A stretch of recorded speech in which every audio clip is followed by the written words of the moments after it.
So people say property investing is dead, you can't make money anymore, buying and selling, buying and renting, everyone's doing it.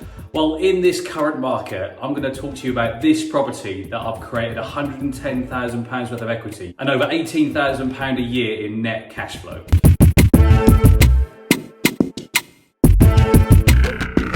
What's going on, guys? Dan Trevidi here, hope you're all well. As ever, don't forget to do me a huge favour and smash the like button, and don't forget to hit subscribe. So those of you who do follow me on Instagram and Facebook would have seen pictures of my latest refurb, and I'm here this morning just to oversee the final cleaning, and later on today we've got some tenants moving in. So you would have seen that this deal was an absolute horror when we bought it. It was a right old state, one of the worst that I've ever seen, and it's taken a bit longer to get it to this standard, and things were made difficult with the lockdown and the restriction on some materials and the suppliers closing. This is one of my bread and butter houses, and this was really how I ramped up my portfolio and built my business, Grace Charles Property, with properties exactly like this one. Every time we do a refurb, we try and make it better than the last one, and this one was without exception. I'm going to talk to you about this refurb. I'm going to show you some before and after pictures, do a walk around, tell you how we were able to deliver this result even with the restriction on suppliers closing, and about the hurdles of things like not being able to get plaster, not being able to get things like tiles, kitchen finishes, bathrooms, carpets, paint, wood finishes, varnishes, fence panels, all of those things. But we managed to scrape around and get it finished. But the big thing about this project is the numbers, the amount of profit that I have made, not just in the equity of this deal, but also the net cash flow. So do stay right to the end of the video, and I'm going to talk to you about what the numbers are and how I was able to achieve it. You can see from the pictures that I'm now just uploading that this was an absolute horror.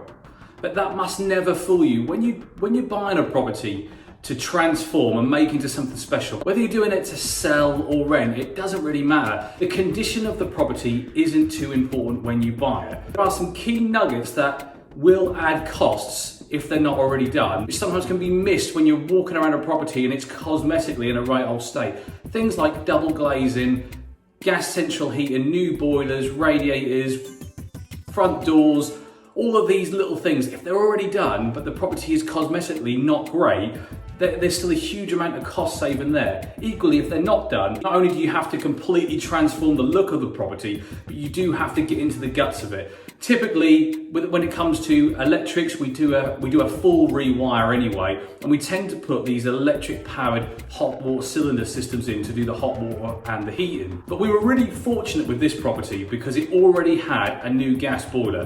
When someone's put in a new gas boiler in the last 12, 18, 24 months, it's really not commercially worthwhile replacing it just to get an electric one in. So we'll tend to keep those in. And we were equally quite lucky that all of the front of the house was double glazed. We just had to replace the rear window. 1950, 1955, ex-local authority houses, very good quality builds, solid as they come. They tend to come in semi-detached or mid-terraces. This one is a mid-terrace house. Structurally, it's pretty much there. Sometimes they need a re-roof. Fascias and the gutter ends always need replacing. You tend to find yourself replacing the front and back doors. So what have we done in this property? Well, apart from cosmetically completely transforming it, we completely stripped everything back to bare. We completely rewired it, changed all of the plumbing, and we installed 5 bathrooms. 4 of them are en suite, 1 of them is off landing. So we've got 5 bedrooms in this property and 5 bathrooms, and it's going to be rented to a group of students who have already signed up from September for 12 months. Well, I've just got some short-term tenants going in between now and then, so I don't have too much of a void period. But you can see as we walk around the property, we've had it all completely replastered, repainted, we've changed all the woodwork, put all new fire doors in, all new lighting. The bathrooms, a bit of a signature of mine. I really like this colour tile with this grout, and I tend to put it now in all my student houses. So if you see those tiles, typically be one of my previous projects. Some of the issues with this property. So we were sort of, I don't know, a third of the way into the refurb when lockdown hit. So we were always going to have some delay with tradespeople and suppliers, but tradespeople really wasn't the issue. Because there wasn't too many tradespeople on this site at any one given time, social distancing was quite easy, and the individuals who were working on this site wanted to work. I didn't make them, and they were more than happy to carry on, which was great. The big issue for this project was materials. When lockdown happened and the suppliers shut down, we were really struggling to find just some of the very basic materials. But I was quite lucky. I've just completed a barn conversion and I had a huge amount of materials left over, albeit different from the spec that we would normally give on a student house like this, but that doesn't matter. Some of the things that we were able to recycle out of those materials were the tiles. So you can see the kitchen behind me here. Now these tiles on the splashback here, they're actually solid marble upstones for my marble floor at home in my barn. Normally we would put like a brick bevel to match the units, but we couldn't get them anywhere. And we knew we had this marble effect worktop with the kitchen, so we made use of these really expensive upstones that weren't doing anything. They were left over from my conversion. We didn't have quite enough to complete the splashback. So me and the tiler, who is also the principal contractor on this project, got chatting, and I had a lot of these left over. You will recognise these tiles from the ensuite I built in my barn.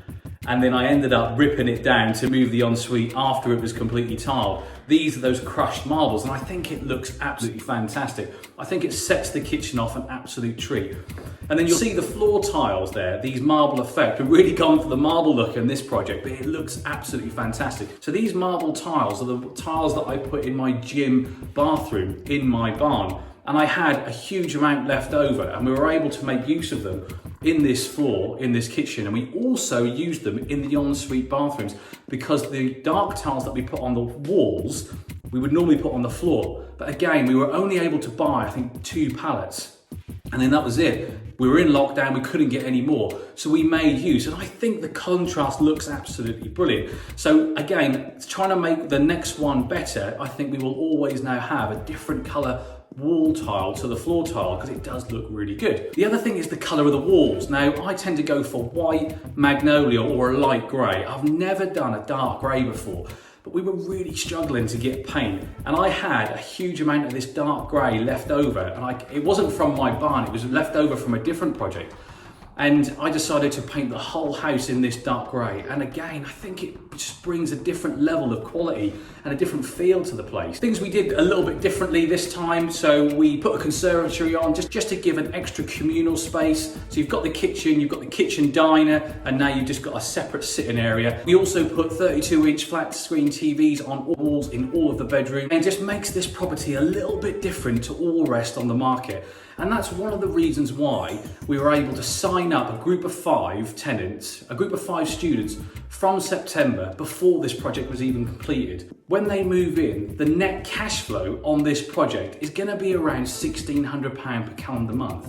That's just over £18,000 a year net cash flow from this one project. So it's a great little project for cash flow. The real benefit of this property is the equity that I've created. If I was to sell it today, the profit that I would make. And this is where the numbers come in. So I picked up this property, a 3-bed, mid-terraced ex-local authority for £150,000. Time you add in all of the stamp duty, the fees, the lender's costs, and the refurb, we probably spent around 40k on it. So that means that we're into this property for about 190,000, which gives a pretty good yield on that rental income.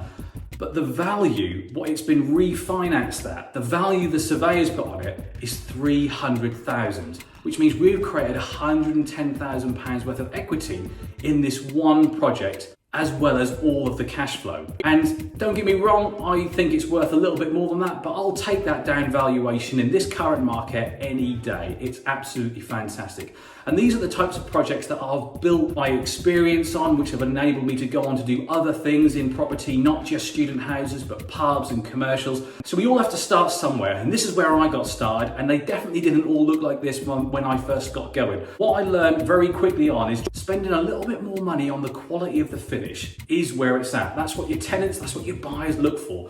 So even though you're spending a huge amount of money on the electrics, the plumbing, structural work, the roof, the groundworks, whatever it may be, never compromise on that spend, trying to cut the spend down on the finish, because the finish is what is going to help you push that profit margin up even further. So I hope you like the project. I'm really happy with it. My guys have done an absolutely fantastic job. On to the next project.